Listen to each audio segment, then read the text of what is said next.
जय हिंद। नमस्कार। क्या कहते हैं, वक्त सबसे कीमती चीज होती है। इंसान अपना वक्त गवा दे तो जिंदगी बदल जाती है। अगर कोई देश अपना वक्त गवा दे तो उसकी तकदीर। 1947 में जब भारत आजाद हुआ था, तब हम अकेले गरीब देश नहीं थे। चाइना गरीब था, साउथ कोरिया गरीब था, सिंगापुर एक छोटा सा आइलैंड था जिसके पास नेचुरल रिसोर्सेस तक नहीं थे। जापान वर्ल्ड वॉर के बाद तबाह हो चुका था। बट आज देख लो, चाइना दुनिया की फैक्ट्री बन चुका है। जापान टेक्नोलॉजी का किंग है। साउथ कोरिया ने सैमसंग और हुंडई जैसी कंपनीज दुनिया को दे दी। सिंगापुर दुनिया के सबसे अमीर देशों में आता है। और भारत भारत के पास सब कुछ था। जमीन, पॉपुलेशन, टैलेंट और हजारों साल पुरानी सिविलाइजेशन। फिर भी हम आज तक गरीबी, करप्शन और इनएफिशिएंट ब्यूरोक्रेसी को झेल रहे हैं। सवाल यह आता है कि इंडिया दूसरी कंट्रीज की तरह तरक्की क्यों नहीं कर पाया? और क्या मोदी के 12 साल कांग्रेस के इतने सालों से बेटर हैं? 1947 में भारत को आजादी मिली। हाँ, चैलेंजेस बहुत बड़े थे। पार्टीशन हुआ था, इकोनॉमी कमजोर थी, लाइफ एक्सपेक्टेंसी सिर्फ 32 साल थी। लेकिन यह भी सच है कि एशिया की कुछ कंट्रीज हमसे भी ज्यादा बुरे हालात में थी। जापान तबाह था, साउथ कोरिया मैसिवली गरीब था, सिंगापुर के पास रिसोर्सेस तक नहीं थे। फिर भी आज वो हमसे कई गुना आगे हैं। तो सवाल उठता है, हम पीछे क्यों रह गए? और जवाब है कि ये हुआ भारत की उस इकोनॉमिक पॉलिसी की वजह से जिसे आज हम लाइसेंस राज बोलते हैं।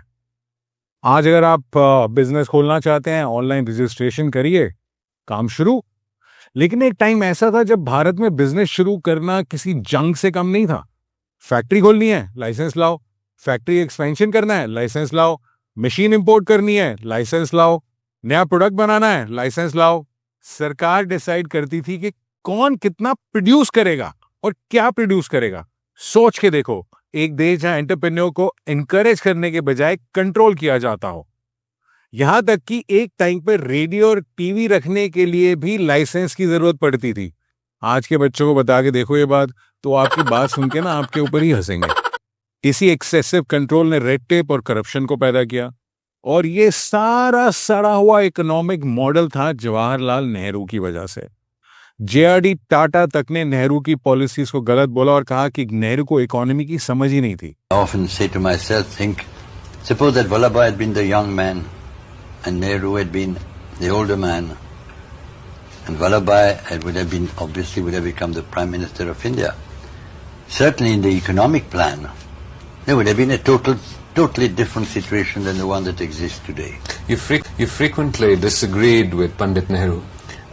When you articulated or shared those disagreements, what was his response? I tried.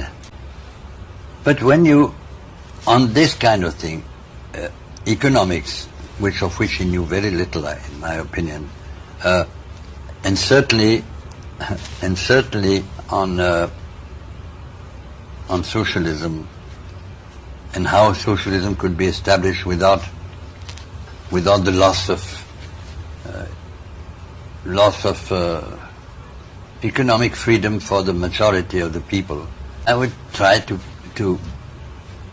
bring the conversation to economics, nationalization, bureaucracy. He was not only not interested, but he wasn't willing even to talk. And थोड़ा सा comparison करते हैं। 1950s में south Korea Bharat से भी ज्यादा गरीब था। आज सैमसंग, हुंडई, एलजी दुनिया भर में साउथ कोरियन कंपनीज काम कर रही हैं। सिंगापुर 1965 में आजाद हुआ था। ना रिसोर्सेस, ना बड़ा लैंड एरिया, बट उनकी लीडरशिप में क्लीन गवर्नेंस और एफिशिएंट एडमिनिस्ट्रेशन का विजन था। आज सिंगापुर दुनिया के सबसे डेवलप्ड कंट्रीज में काउंट होता है। 1978 के बाद चाइना ने अपनी इकोनॉमी को लिबरलाइज करना शुरू किया और फिर जो हुआ वो हिस्ट्री है। High speed rails, mega cities, manufacturing power, करोड़ों लोगों को गरीबी से बाहर निकाल लिया। जापान ने वर्ल्ड वॉर 2 के बाद खुद को री इन्वेंट किया। आज बुलेट ट्रेन और टेक्नोलॉजी में दुनिया को लीड करता है। और भारत, हम 3 से 4% ग्रोथ में ही फंसे रहे, जिसे इकोनॉमिस्ट ने एक नाम दिया हिंदू रेट ऑफ ग्रोथ। जब एशियन कंट्रीज भाग रही थी, भारत में सिर्फ फाइलें घुमाई जा रही थी। करप्शन कोई एक दिन में पैदा नहीं होती, सिस्टम उसे क्रिएट करता है। जब हर काम के लिए परमिशन चाहिए हो, जब हर फाइल बाबू के पास ही अटकी हो, जब हर अप्रूवल किसी आदमी के साइन पे डिपेंड करता हो, तो करप्शन नहीं होगी तो क्या होगा? और धीरे धीरे एक लाइन कॉमन हो गई कि काम करवाना है तो सेटिंग तो करनी ही पड़ेगी। और आज भी हम उस माइंडसेट से लड़ रहे हैं। करप्शन सिर्फ पैसों का नहीं होता, करप्शन सोच का भी होता है, और सोच बदलने में जनरेशंस लग जाती हैं। 1950s में जवाहरलाल नेहरू ने एक स्लोगन दिया, हिंदी चीनी भाई भाई। लेकिन दूसरी तरफ चाइना अपनी स्ट्रैटेजी बना रहा था, तिब्बत पे कंट्रोल इंक्रीज कर रहा था, इंडिया के बॉर्डर एरियाज में इंफ्रास्ट्रक्चर बना रहा था। और फिर आया 1962 का वॉर, जिसमें हम बुरी तरह से हारे। और ये हमारी फौज की डिफीट नहीं थी, ये गलती थी हमारे पहले पीएम जवाहरलाल नेहरू की, जिनको शायद समझ ही नहीं थी कि हमारे आसपास हो क्या रहा है। डिफेंस प्रिपेयर्डनेस बिल्कुल थी नहीं, जीरो थी। तो फौज को तो इसके लिए आप ब्लेम कर ही नहीं सकते। अक्साई चिन आज भी चाइना के कंट्रोल में है। जवाहरलाल नेहरू की शॉर्ट साइटेडनेस की वजह से हम 1962 का वॉर हारे, यूएन सिक्योरिटी काउंसिल की परमानेंट सीट लूज की, तिब्बत पे रॉन्ग डिसीजंस लिए। नेहरू जी ने ही कश्मीर इशू यूएन में पहुंचाया। कांग्रेस ने 1947 से लेकर 2014 तक ऑलमोस्ट अनइंटरप्टेड राज किया, बट अचीवमेंट्स नील बटे सन्नाटा। 1947 से लेकर 2014 तक करोड़ों लोगों की बेसिक नीड्स तक पूरी नहीं हुई। बैंक अकाउंट्स नहीं थे, गैस कनेक्शंस नहीं थे, टॉयलेट नहीं था, पक्की सड़कें नहीं थे। ये फैक्ट है कि कांग्रेस के रूल में गवर्नेंस सिस्टम इतना गलत हो गया था कि करप्शन आम जिंदगी का हिस्सा बन गई थी। बैंक्स, एयरलाइंस, इंडस्ट्रीज को नेशनलाइज कर दिया गया और उनकी परफॉर्मेंस एज ऑलवेज जीरो बटा सन्नाटा।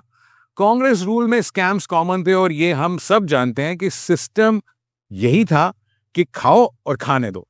एक बात क्लियर थी, जनता का भरोसा सिस्टम पे नहीं था, हर कोई शॉर्टकट्स ढूंढ रहा था। लोगों को लगता था कि करप्शन ही सिस्टम है, और कांग्रेस वोट बैंक पॉलिटिक्स को एक अलग ही लेवल पे ले गई। कांग्रेस ने अलग अलग कम्युनिटीज को इलेक्टरल सपोर्ट के लिए रेगुलरली इस्तेमाल भी किया, जिसकी वजह से आज भी हमारी कंट्री में इतने मैसिव इंटरनल डिविजन्स भी हैं। 2014 में नरेंद्र मोदी एक स्लोगन के साथ आए, मिनिमम गवर्नमेंट मैक्सिमम गवर्नेंस। और फिर चेंजेस दिखने शुरू हुए, जैसे कि जनधन योजना, करोड़ों लोगों के बैंक अकाउंट्स खुले। यूपीआई रेवोल्यूशन, आज चाय वाला भी क्यूआर कोड लेता है। इंडिया डिजिटल पेमेंट्स में दुनिया में सबसे आगे हैं। और फनी बात यह है कि कांग्रेस के एक महानुभाव नेताजी, जिनका नाम है चिदम्बरम जी, जो किसी टाइम पे हिंदुस्तान के फाइनेंस मिनिस्टर और डिफेंस मिनिस्टर भी रह चुके हैं, पार्लियामेंट में खड़ा होकर उन्होंने बोला था कि डिजिटल पेमेंट्स हिंदुस्तान में काम नहीं करेंगी। You say that the world is going cashless. The world is not going cashless. The world is moving towards cash. Go to your village fair, buy potatoes and tomatoes and pay 7 rupees 50 paisa by a credit card. What will the poor lady do? Does she have a POS machine there? Is it connected to a electricity source? Is there Wi-Fi there? Is the internet working there? You think all of them should have a POS machine in their hand? What kind of a false picture that you're present? You say that the world is going cashless. The world is not going cashless. The world is moving towards cash. So this is kind of egg on his face, but of course politicians को भी कभी अपनी गलती मानते ही नहीं है। Anyways, direct benefit transfer, पैसा सीधा लोगों के अकाउंट में, बीच के मिडिलमैन खलास। Infrastructure, expressways, airports, metro, rail modernisation, highways. आज इंडिया स्पीड से इंफ्रास्ट्रक्चर बना रहा है जो कांग्रेस ने कभी बनाया ही नहीं। ग्लोबल स्टैंडिंग, आज भारत की बात दुनिया ज्यादा ध्यान से सुनता है। G20 हो या ग्लोबल डिप्लोमेसी, इंडिया का स्टेचर बड़ा है। तो क्या 12 साल 60 साल पे भारी पड़ते हैं? ये फैसला आपका है। कांग्रेस ने इंस्टीट्यूशंस बनाए जो इफेक्टिव नहीं थे, और एक्सेसिव कंट्रोल, ब्यूरोक्रेसी और करप्शन ने इंडिया को डेवलप होने ही नहीं दिया। दूसरी तरफ मोदी के 12 सालों में गवर्नेंस बदली, इंफ्रास्ट्रक्चर बढ़ा, डिजिटल रेवोल्यूशन आई, वेलफेयर डिलीवरी सुधरी, भारत का ग्लोबल स्टैचर बढ़ा। तो सच क्या है? शायद हिस्ट्री ही इसका फैसला करेगी। लेकिन एक बात तो क्लियर है, 2026 का भारत 2014 वाले भारत से बहुत ज़्यादा अलग है। क्वेश्चन ये नहीं है कि किसने कैसे सरकार चलाई, असली क्वेश्चन है कि किसने इंडिया को आगे बढ़ाया।